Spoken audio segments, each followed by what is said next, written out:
విశాఖపట్నానికి, ముఖ్యంగా ఆంధ్ర రాష్ట్రంలో విశాఖపట్నానికి గూగుల్ మరి అమెరికా తర్వాత అతిపెద్ద క్యాంపస్ని ఇక్కడ ఏర్పాటు చేయడానికి ఒక డేటా సెంటర్ని దాదాపు 15 బిలియన్ డాలర్స్కి సంబంధించినటువంటి దాదాపు 1,30,000 కోట్ల రూపాయలు విలువ చేసే ప్రాజెక్ట్ని ఇక్కడ ఏర్పాటు చేయడం చాలా శుభ కార్యక్రమం. మరి గౌరవ ముఖ్యమంత్రి గారి కృషి, ముఖ్యంగా యువ నాయకుడు నారా లోకేష్ గారి కృషి అభినందనీయం. మరి పల్లా శ్రీనివాస్ గారు ఈరోజు గాజువాక వచ్చినటువంటి సందర్భంలో పిల్లలందరితో కూడా ఇంటరాక్ట్ అవ్వడం చాలా ఆనందంగా ఉంది. చాలా మంచి ఒక పాజిటివ్ అట్మాస్ఫియర్ రాష్ట్ర వ్యాప్తంగా నడుస్తూ ఉంది. ఇవాళ అన్ని ప్రాంతాల్లో కూడా, ఇవాళ ఉత్తరాంధ్ర కానీ, రాయలసీమ కానీ, అటు ఏదైతే కోస్తాంధ్ర కానీ, అన్ని ప్రాంతాల్లో కూడా యూనిఫామ్గా ఇవాళ అమరావతి నిర్మాణం కానీ, క్వాంటమ్ సిటీ నిర్మాణం కానీ, అక్కడ క్వాంటమ్ వ్యాలీ నిర్మాణం కానీ, అలాగే ఉత్తరాంధ్రలో చూసుకున్నట్టయితే ఈ గూగుల్ సంస్థ కానీ మొన్న చాలా సంస్థలు ముందుకు వస్తూ ఉన్నాయి.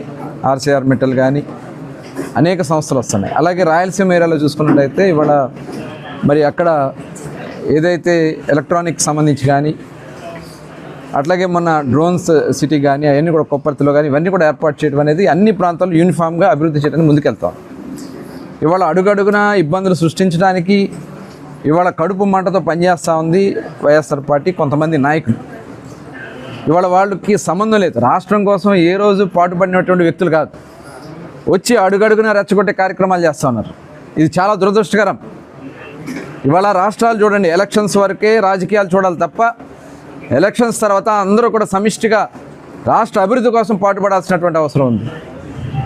ఇవాళ గూగుల్ వచ్చింది, సంస్థ వస్తే అంత నీళ్ళు అవసరమా, అంత వాళ్ళకి ఇన్సెంటివ్స్ ఇవ్వాల్సినటువంటి అవసరం ఉందా, ఎంప్లాయ్మెంట్ అంత వస్తుంది, ఇలాంటి పనికి మాలినటువంటి చర్చలు పెడతా ఉన్నారు.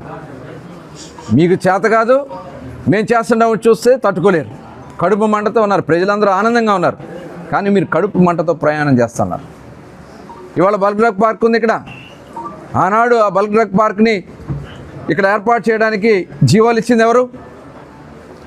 నిన్నెళ్ళి అక్కడ రెచ్చగొట్టే కార్యక్రమాలు చేస్తుంది ఎవరు? ఎందుకోసం చేస్తున్నారు ఇలాంటి కార్యక్రమాలు? అంటే స్వార్థ రాజకీయాల కోసమా? రాష్ట్రాన్ని ఇవాళ మీరు నాశనం చేయాలని చూస్తారా? మేము ఖచ్చితంగా అక్కడ ఉన్నటువంటి మత్స్యకారులకు న్యాయం చేస్తాం, వాళ్ళతో చర్చిస్తాం. గతంలో మీరు చేసినటువంటి దౌర్జన్యాలు, దాడులు చేసి కొంతమంది ప్రాణాలు కూడా పొట్టన పెట్టుకున్నటువంటి సందర్భాలు ఉన్నాయి, కానీ అలాంటి పరిస్థితి కూటమి ప్రభుత్వంలో జరగదు. మన ఉప్పాళ్ళ సమస్య వచ్చింది, పవన్ కళ్యాణ్ గారు కూర్చుని వాళ్ళ సమస్య పరిష్కారం చేయడానికి వారు కృషి చేస్తున్నారు. ఖచ్చితంగా ఇక్కడ కూడా మేము వాళ్ళతో కూర్చుంటాం, రాజీవ్పేటకు సంబంధించినటువంటి మత్స్యకారులతో కూర్చుంటాం, సమస్య పరిష్కారం చేస్తాం. మొన్న కూడా బీపీసీఎల్ సంస్థ 1,00,000 కోట్ల రూపాయల పెట్టుబడితో మరి అక్కడ నెల్లూరు జిల్లాలో ఆ ప్రాజెక్ట్ వస్తూ ఉంటే ఇవాళ అది ఆపడానికి ప్రయత్నం చేస్తూ ఉన్నారు. కొంతమంది వ్యక్తులు ఒక దుష్టశక్తులా తయారయ్యారు ఈ రాష్ట్రంలో. ప్రజలు దయచేసి గమనించండి. కులాల పేరుతో మన దగ్గరికి అవ్వాలని ప్రయత్నం చేస్తారు, మతాల పేరుతో మన దగ్గర అవ్వాలని ప్రయత్నం చేస్తారు. మొన్న చూసాం రాజమండ్రిలో పాస్టర్ ప్రవీణ్, అతను యాక్సిడెంట్లో చనిపోతే అది మతహత్యగా పెట్టి మతాల మధ్యన విధ్వంసం సృష్టించాలని ప్రయత్నం చేశారు. నిన్న కాక మొన్న కందుకూరులో ఒక వ్యక్తి చనిపోతే యాక్సిడెంట్ అయ్యో లేకపోతే వాళ్ళకు ఉన్నటువంటి సొంత కక్షలతో వాళ్ళు చేసుకుంటే దాన్ని కులాల మధ్యన లింక్ పెట్టాలని ప్రయత్నం చేస్తున్నారు. దయచేసి ప్రజలు గమనించాలని చెప్పి ఈ సందర్భంగా కోరుతా ఉన్నా.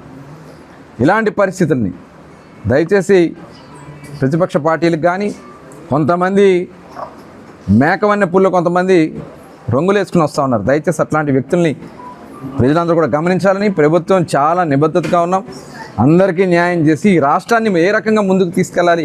పరిశ్రమలు రేపు 15వ తారీఖు నుంచి రేపు ఇక్కడ 15న ఇన్వెస్ట్మెంట్ మీట్ జరగబోతుంది విశాఖపట్నంలో, పెట్టుబడులు రాబోతూ ఉన్నాయి. ఈ సమయంలో అలజడులు సృష్టించాలని ప్రయత్నం చేస్తే చూస్తూ ఊరుకునే సమస్య లేదు. మధ్య విధానంలో కూడా మేము చాలా పారదర్శకంగా ముందుకెళ్తున్నాం. అన్ని కార్యక్రమాలు కూడా ఈ రాష్ట్ర అభివృద్ధి కోసం ముందుకెళ్తామని చెప్పి తెలియజేస్తాం.